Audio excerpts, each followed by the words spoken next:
பேசிக்கிட்டு இருக்க இந்த வேளையில கூட்டணி பேச்சுவார்த்தை, கொள்கை எதிரி பாஜக, பாசிச எதிரி பாஜக, குரான் மீது சத்தியம் என்று சொல்கிறோம், பாஜகவோட கூட்டணி வைக்க மாட்டோம்.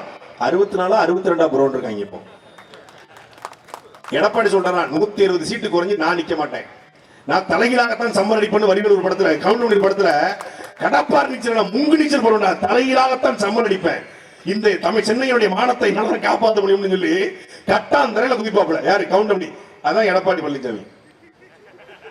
நீ அவன் சொல்லிட்டாங்க, நீ கூட்டணி பேச வேண்டாம், நீ அமைதியாரி, நாங்க பாத்துக்கிறோம். டெல்லிக்கு வர்றாப்புல, நாளைக்கு டெல்லிக்கு போறாப்புல. யாருக்கு? கரூர் விவகாரமா? டெல்லியிலே இருக்கு, உங்க அண்ணன் இங்க இருக்கணுமா இல்ல சென்னை வரணும்னு முடிவு பண்ணிக்க. கூட்டணி இருந்தா டெல்லிக்கு இங்க வருவாப்புல, கூட்டணி வேணாம்னா டெல்லியிலே வச்சுக்குவோம். எப்படி முடிவுன்னு கேட்டுட்டு இருக்காங்க, பேச்சுவார்த்தை போயிட்டு இருக்கு. இப்ப என்ன முடிவு பண்ணுவாங்க? கூட்டணிக்குள்ள போனா அது தற்கொலைக்கு சமங்க, தனியா நின்னா அது கொலைக்கு சமங்க. கூட்டணிக்குள்ள போனாலும் இவங்க அடிப்பாங்க, அவங்க பயப்படுறது யாருக்கு? நாங்க கூட்டணிக்கு வரது பிரச்சனை இல்லைங்க, சும்மாவே கொலகுத்து குத்துவானுங்க.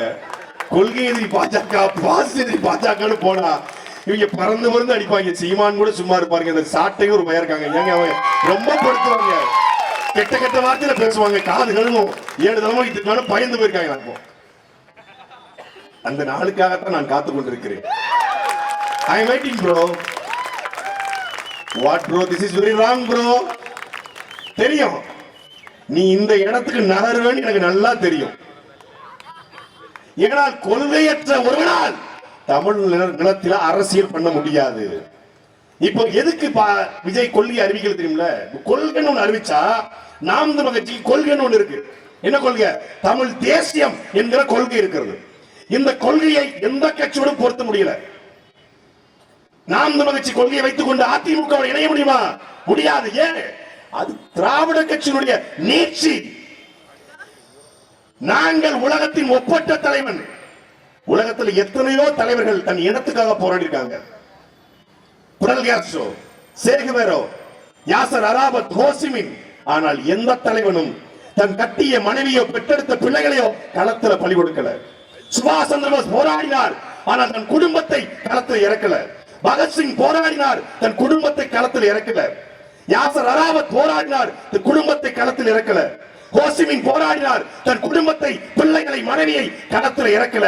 ஆனால் உலக வரலாற்றிலே தன் இனத்தின் விடுதலைக்காக கட்டிய மனைவியை, பெற்றெடுத்த பிள்ளைகளை களத்தில் பலி கொடுத்த ஒரே தலைவன் எங்கள் தலைவன் மேதகவே பிரபாகரன் மட்டும்தான். அந்த தலைவனை தலைவனாக ஏற்றுக்கொண்டு நாங்கள் எம்ஜிஆரை, அண்ணாவை, ஜெயலலிதாவை, கருணாநிதியை தலைவராக ஏற்ற இவர்களோடு ஒருபோதும் கூட்டு வைக்க முடியாது. தமிழ் தேசியம் ஒருபோதும் திராவிடத்தோடு கூட்டு சேராது. அவ இந்திய தேசியம், இந்துத்துவ, பிஜேபி வாய்ப்பே இல்லை. அவன் இந்து முன்னணி என்றால் நாங்கள் வீரத்தமிழ் முன்னணி. அவனுக்கு புலித்தேவன், அவனுக்கு வீர சிவாஜி என்றால் எங்களுக்கு புலித்தேவன். அவனுக்கு ஜெய்காலி, ஓங்காலி என்றால் எங்களுக்கு எங்களுடைய வெட்டுடை காலி. அவளுக்கு ராமன் என்றால் உலகத்தை மிரட்டிய 10 தலை ராவணன் எங்களுக்கு. கொள்கையே வேற, அப்ப எப்படி கூட்டி செல்ல முடியாது. அப்ப நாங்க கொள்கையை அறிவிச்சிட்டோம். அதனால திமுகவோட, அதிமுகவோட, பாஜகவோட கூட்டணி சேர முடியாது. இவன் என்ன பண்ணான்? கொள்கையை அறிவிக்கல. இப்ப திமுக கூட அவர் போனாலும் என்ன சொல்லுவாங்க?